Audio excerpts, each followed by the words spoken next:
Hello, everyone. Thanks for tuning in to Queen Ahmadiyyah TV presents The Root of All Evil. So let's see who we have in here. Hello, Nathalie.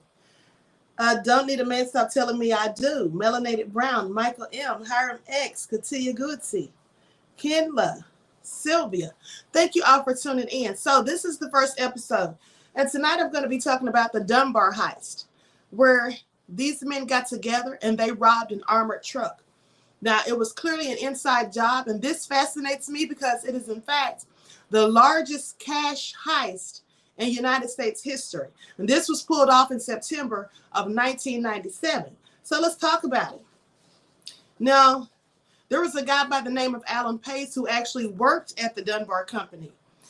And he was a nice person. He was laid back. Thank you, beloved. He's a nice person. He was laid back. And everybody liked him. Nobody would ever have thought that he was doing anything, as far as planning a heist or robbery.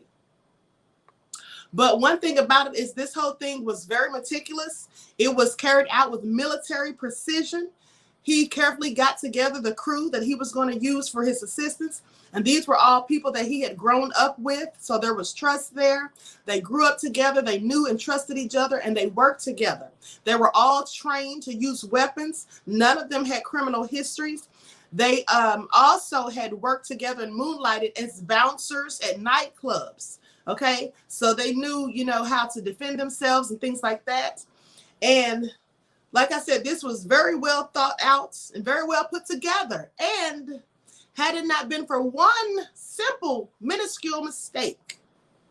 Well, actually, it wasn't minuscule because that's what got them caught. But it was one detail that one of them did that brought them all down. Because this was actually almost a perfect crime. Okay? So let's talk about it. And also, by the way, these armored trucks, they carry anywhere from $100 million to $200 million, okay, at a time. And here's the thing. When they committed this robbery, they were in and out within 30 minutes, okay? And they left with $18.9 million. They didn't leave behind any evidence. There was no fingerprints. There was nothing of no images of them on cameras because they were smart enough to, in fact, take all of the recorded footage, and they even took the backup recorders, okay? The backup video recordings. And now, how did they even know where that was? Well, the FBI and police believe that Alan Pace, who was the mastermind to this entire thing, who actually worked there previously, they said that he once dated a woman who worked there also, and her job was to switch out the tapes from the backup recordings. So likely she told him what office that recorder was in and where it was located, because he went in there and found it very quickly, and they exited the building, stage left. Also, another thing to note is, coincidentally, the day prior or the same day that they committed this heist, the same night, earlier that day, Alan was fired. Okay? Now, that was crazy because he'd been planning this for a while. It was carefully thought out. But just coincidentally, the day that he got fired, that's when he said, okay, we got to do this tonight. It's now or never. And the reason he knew that he had to do it that night is because when they called him and told him he was fired, they also told him to come and turn in his key. So once he turned in the key, he knew that he would no longer have access to get in there. Now, while he was there, he was like in charge of the security or whatever, right? And the safety division and all of that. But what he was doing was casing out the place. He was watching what time his coworkers went to break. So he knew that, at nighttime, there would likely be two of them that were armed security, and that they would be taking their breaks around 12:30 a.m. He knew what time they would be doing this. And also he wanted to plan it on a Friday night, because Friday nights, he also knew that that's when they kept the vaults open. Because now if they had just gone in there any other day of the week, they'd have had to fight to get open that steel vaults, okay? But he knew on Friday nights they left it open because there was a lot of money being moved in and out because of the weekend spending. So he carefully thought all of this out. He had timed the cameras. They had cameras throughout the building. Now, as you enter and in the hallway, they had these rotating cameras. So he had timed it as to how, how many seconds passed as the cameras would pan. And so with that being said, once they gained entrance into the building, they scaled the walls. They just basically, not scaled, but, they just basically walked closely against the walls to avoid the cameras every time they would pan to a different area. So this was all very, that brother, that brother wanted payback, right? Okay, he knew all the ins and outs. Absolutely. It usually is an inside job. Yes, absolutely.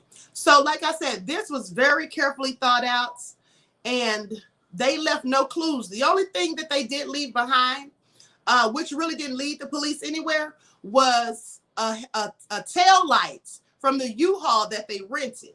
Okay, one of the tail lights fell out, and the police actually took that in as evidence, and they went to, they checked all of the U-Haul places and to see if Alan Pace had actually rented a U-Haul. Now, the reason they were looking at Alan is because, like I said, coincidentally, he got fired that same day.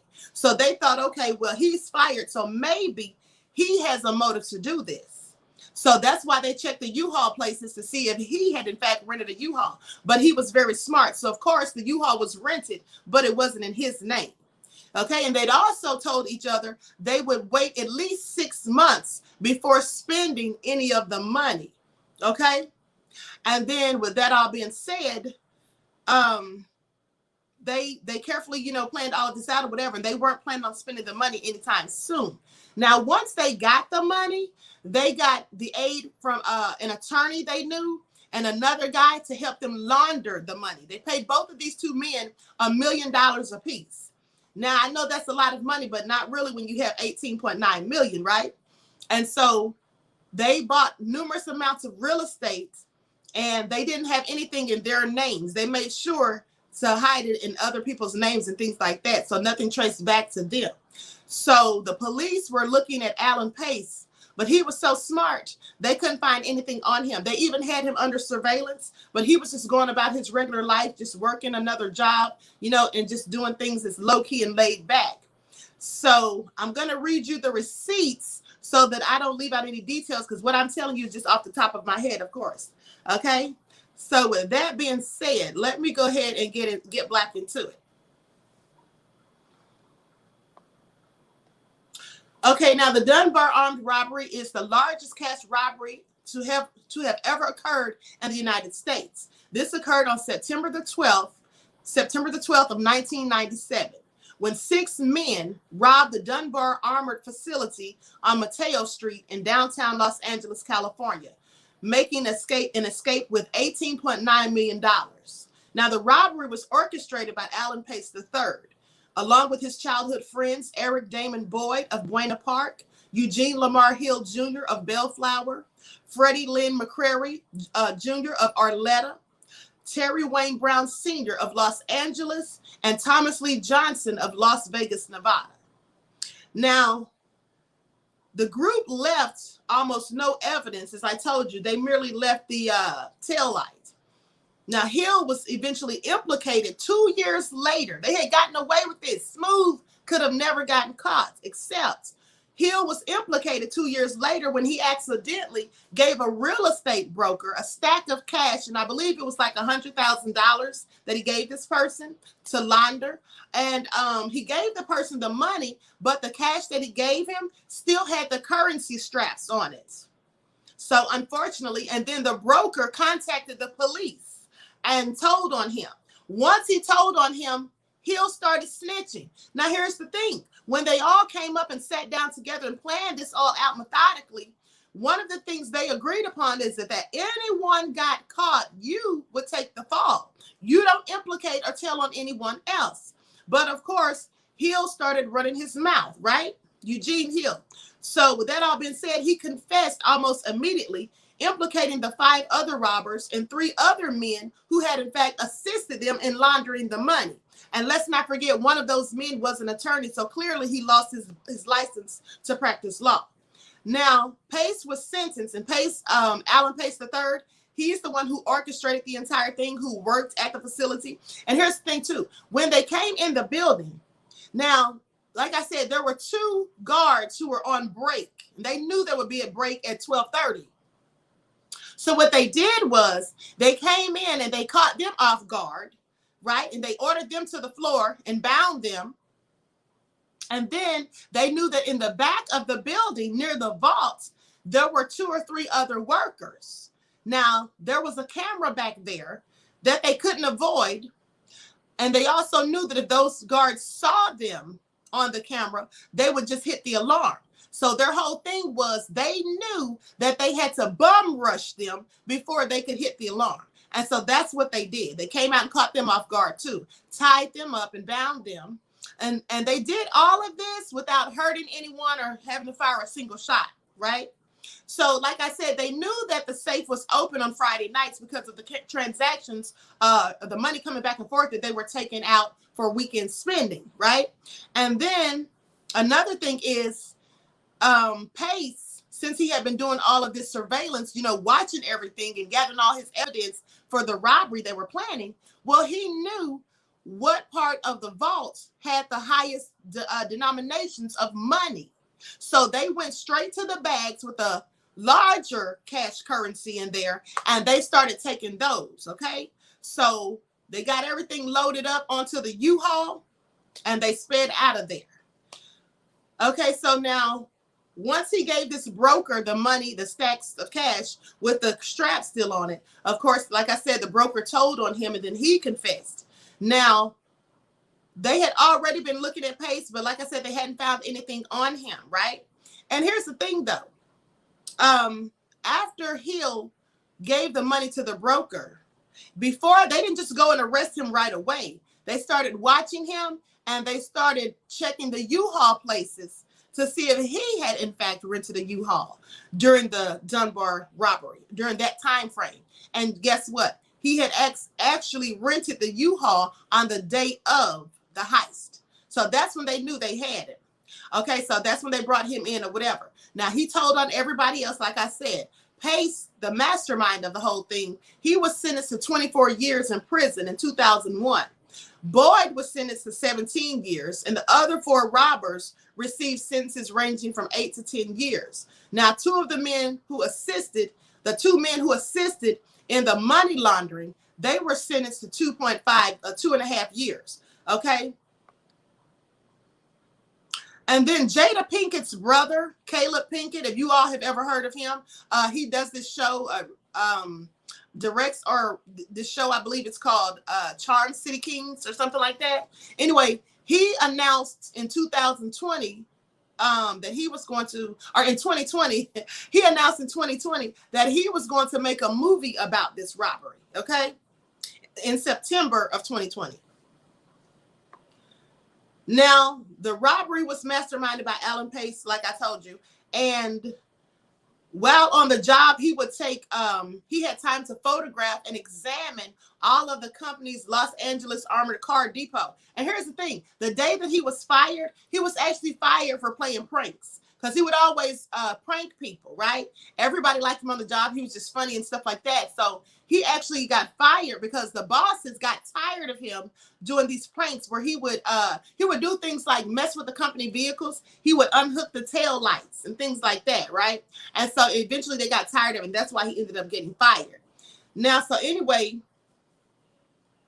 on the night of Friday, September the 12th, 1997, the group of 6 assembled at a house party. Now, listen, this was smart how they planned this all out. They assembled at a house party to establish an alibi, okay? And before leaving, Pace used his keys. He took his keys and he used those to gain admittance into the facility. Now, he had timed the security cameras and determined that they could actually be avoided. And once they got inside, within the staff cafeteria, they ambushed the guards one by one as they took their lunches at 12:30 a.m. Now, Pace knew that on Friday the vault was open, as I told you, and they were in and out in a period of 30 minutes. Now, after they did all of this and stole the money and fled, they went back to the house party. Okay, they returned back to the house party to, you know, still have their alibi. Now, the police immediately realized that this had to have been an inside job because it was so methodical and carefully carried out, like I said, with military precision, no less. So once they realized it was an inside job, that's when they started watching Pace. And they thought, you know, due to his recent firing, that's why they looked at him, but they couldn't find anything. The investigators at the depot only found a plastic tail light that matched the U-Haul truck. Now, they worked hard. The robbers did. They worked very hard to conceal their new wealth, waiting 6 months before attempting to launder the money. Okay, they enlisted the help of David Matsumoto of Los Angeles. He was an immigration attorney. They hired him, paying him and his office manager, Joaquin Ben, $1 million each for their assistance. Now, Matsumoto structured the transactions by buying property in cars, also investing in companies and writing checks and W-2 tax forms for the robbers. Okay, and this was to give the impression that they were merely earning wages. So Pace also created his own front companies to launder the money and enlisted another man's help to buy property so that they would not be listed under his name. Because, you know, here's the thing. When you're doing real estate, some people don't purchase properties in their name. They'll get a company, right? And then they purchase the property in the company name. A lot of celebrities do that also, so people can't track them down and find out where they live. So basically, that's what he was doing. He got these companies, and then he put the properties in the name of his businesses, right? So Boyd, through his father's company, ended up laundering $177,000. Most of all the robbers were laundering cash through real estate. This is what most of them were doing. Now, 2 years after the robbery, Eugene Lamar Hill made a big mistake, like I said, when he gave that real estate broker a stack of cash that still had the straps on it. And that's when the guy went to the police. So that was his big mistake. Now, after he did this, Alan Pace initially claimed innocence, right? He was arrested and, like I said, sentenced to 24 years in prison. And this was in April 23rd of 2001. That's when he was incarcerated at the Federal Correctional Institution in Stafford until he was released last year in October 1st of 2020. And here's the thing. Till this day, Alan Pace still maintains his innocence, okay? He never admitted to nothing. And the thing is, when Eugene got caught, he should have just done what they said and took the fall, right? Should have kept his mouth shut. There's always one snitch. And so Boyd was sentenced to 17 years due to his use of a gun and a prior criminal record. Now, he actually did have a criminal record. Now, the 4 others pleaded guilty, received sentences from between 8 to 10 years, and Matsumoto was implicated, and he ended up resigning from the state bar. While he and Ben were both indicted on 71 counts related to money laundering, they were sentenced to 2.5 years. But here's the thing. Most of that money, I'm Black Beautiful Queen. Thank you, David, for tuning in. Now, here's the Sweet Pea says, deny. Absolutely. Okay. Face says, I wouldn't admit Jack either. No. What money? Who did what? What was that the guy Tommy Ford said on that movie Harlem Nights? 5 who did lifted what? Okay, please. Miss me with that. Snitching on my own self. I don't think so. Oh, Melanated Brown said, damn, 71 counts? Yes. Always one bussy in the crew. Absolutely, right? So anyway, here's the thing, though. After they were caught, they were able to find out, the police that is, they were able to find out that they had spent like $7 million. I believe it was. It was like, no, actually it was like $5 million. And so with that all being said, there was still $13.9 million that was unaccounted for that the police and the FBI never found. Now, they say that the only person who knows where that stash of cash is Alan Pace III.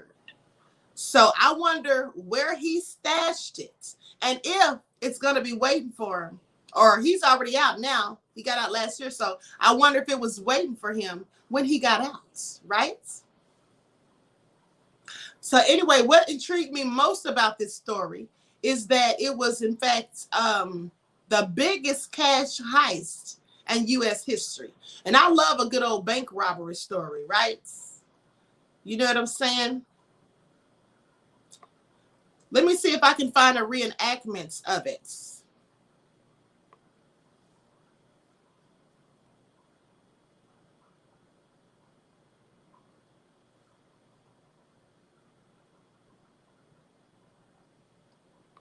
Everyone, let's get the lights up. Davida says, exactly. He's chilling now. Okay. Somewhere on an island, no less.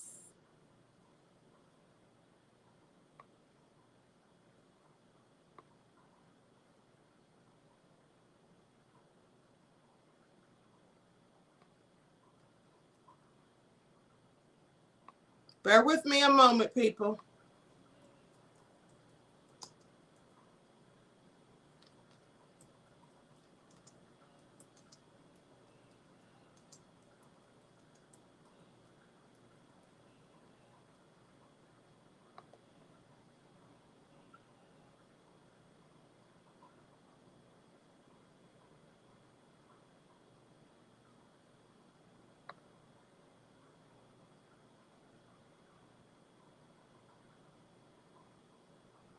Yeah, I don't see any reenactments on it, but I would love to have seen one. Right?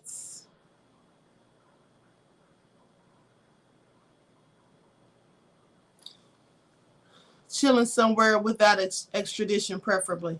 Right. So, like I said, Jada Pinkett's brother is supposed to be making a movie about this. And I definitely want to see that. I'm sure it's going to be very interesting. Okay, so with that all being said, that concludes this broadcast, right? And I want to thank you all for tuning in and for subscribing to this channel. Now, make sure, people, that you subscribe to all the Queen's channels because I'm going to be doing a variety of things. If Jada's brother makes a movie based on this story, I will definitely watch it. Absolutely, right? And speaking of that, aren't they supposed to be in production for a Set It Off Part 2? I heard rumors about that. I'm not sure if it's true. Silent D says, y'all black soon. Hey, Silent D. Oh, you're welcome, RJ. Thank you for tuning in. With that all being said, I hope to see you all in the morning at 9 a.m. for your morning wake-up call. Sylvia says, great show, Queen. Thank you. Thank you, beloved. And thank you, Judah Queen. Thank everybody for tuning back in. Listen, make sure that you all subscribe to the other channels, okay? I'm going to be doing something soon on Queen Ahmadiyyah TV presents More Than Meets the Third Eye. Now, I've already posted a video on there. The video, some of you may have seen it before because it was on my previous channel, but it's about the different stages of consciousness. If you haven't seen that video, I urge you to watch. It's very good information, okay? I'm going to be doing spiritual things on there. I'm going to be talking about, you know, the stones and crystals, the energy that they possess and how they can heal you and things like that. I'm not a doctor. I'm not going to be giving you medical advice, but how they have been used for healing by shaman, you know, and people and medicine men, so-called. And also talking about numerology and astrology and different things as it pertains to energy, you know, and things like that, orbs and all of those things, okay? And don't forget the paranormal show, right? Queen Ahmadiyyah TV presents Beyond the Realm. I'm going to be going live on there again Saturday, okay? And this time it's going to be really scary. So for those of you who couldn't take it, when we were talking just the other night, it's really going to get scary this weekend, people, okay? Sylvia says, I'm subscribed to all your channels, Queen. Thank you, beloved. Thank you. Yes, I'm into that, Queen. Okay, cutie tootie. And so with that all being said, listen. Yes, I remember that one. It's very deep, royals and accurate. Thank you, beloved. So with that all being said, thank you, Black Love 17. I am going to be making moderators as soon as I get my viewership up, okay? So I'll be adding moderators. So with that all being said, Millie says, I cannot wait. Thank you. I always had an interest in the paranormal since I was a teen. Okay, great, Judah Queen. So you're going to love this show. I love my crystals. Yes, David, I do too. So, and also, people, listen, I'm going to be selling wire-wrapped crystal jewelry on my website when it's completed, okay? Because I do that a lot. So that's something that you can look forward to. All right? So with that all being said, thank you all for tuning in. And I hope to see you all in the morning at 9 a.m. for your morning wake-up call, okay? So enjoy the rest of this lovely evening. I hope you enjoyed this show. And until next time, I will talk to you all again soon. Peace.